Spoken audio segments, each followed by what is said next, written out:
तो मैं कुछ आपको नॉलेज की बातें बता रहा हूँ, सब कुछ जाकर के देख लेंगे, यूट्यूब पर भी जाकर देख लेंगे, 2-3 को नॉलेज वाला रहेगा। ठीक है, बात सुनो इधर का रहेगा कैसे। पहली बात आपका नॉलेज वाला ये था कि अगर ह्यूमन की बात की जाए, अगर ह्यूमन की बात की जाए, अगर मानव जाति की बात की जाए, तो मानव जाति में सबसे ज़्यादा जो सुंदर होती है वो स्त्री होती है। माने फीमेल को सुंदर, भगवान ने फीमेल को सुंदर बनाया है। ठीक है, भगवान ने फीमेल को क्या किया है, सुंदर बनाया है, और मेल को फीमेल की तुलना में सुंदर नहीं बनाया, कम तो है। मतलब अगर ह्यूमन की बात की जाए तो ह्यूमन में, मानव वाला में क्या करते हैं, मानव जाति में स्त्रियां फीमेल को सुंदर माना जाता है, ये प्राकृतिक नेचर का देन है। ठीक है, लेकिन अगर एनिमल्स या बर्ड्स की बात की जाए, जानवरों या पक्षी की बात की जाए, तो जानवर में या पक्षी में जो होता है मेल को सुंदर बनाया गया है। जैसे मुर्गी की तुलना में आपको मुर्गा ज़्यादा खूबसूरत लगेगा देखने में। ठीक है, जैसे मेल डियर, सुन रहे, फीमेल डियर माने फीमेल हिरन की तुलना में आपको मेल हिरन देखने में ज़्यादा सुंदर लगेगा, क्योंकि मेल हिरन का सींग होता है। समझ रहे हैं इसे। अगर बात करें, अगर पिकॉक की, मोर की अगर बात करें, तो मोर में जो फीमेल होता है उसका ये वाला फैलाने वाला होता ही नहीं, बंडी वो ऐसी रहता है। ठीक है, मोर जो फैलाते हैं ना वो नहीं होता है, जबकि मोर का ओरिजिनल खूबसूरती, ऐसा सुनो, मोर का ओरिजिनल खूबसूरती जो होता है कहाँ से होता है, जो पंख फैलाते उससे होता है। तो जो पंख फैलाता है वो समझिए कि फीमेल नहीं, कहा है, मेल है, और जो नहीं फैलाता है वो कहा है, कि जो देखने में एकदम का खराब लगता है। ठीक है, तो आप मेल की तुलना में आप बैल को देखिएगा तो गाय से बहुत अच्छा आपको बैल देखने में लगेगा, सींग सब होता है, हट्टा खट्टा हो, सब समझ गए।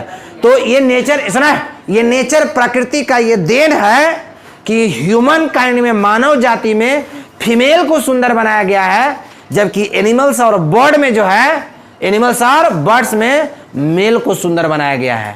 बस में क्या करें इसे।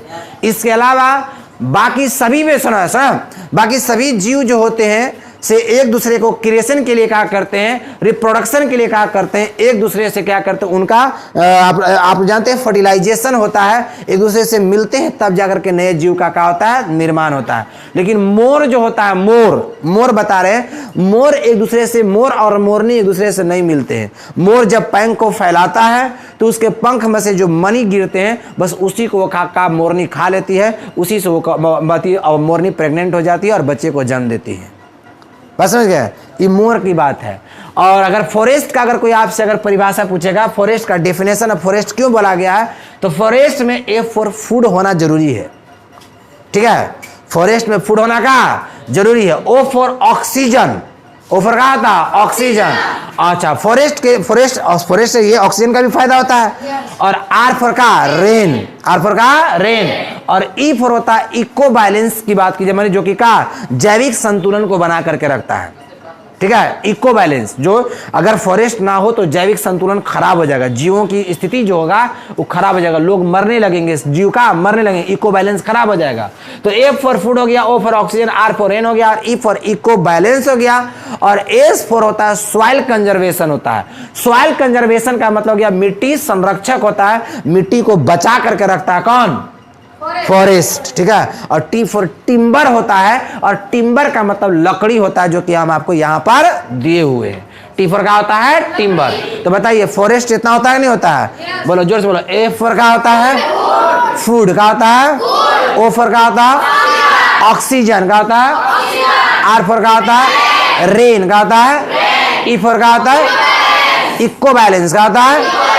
एस फॉर क्या होता है, सॉइल कंजर्वेशन का होता है। और टी फॉर का होता है, टिम्बर का होता है।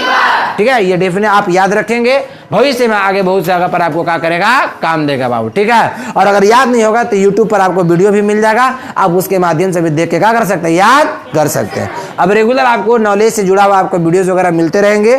ठीक है, ऐसा। अच्छा, तुम लोग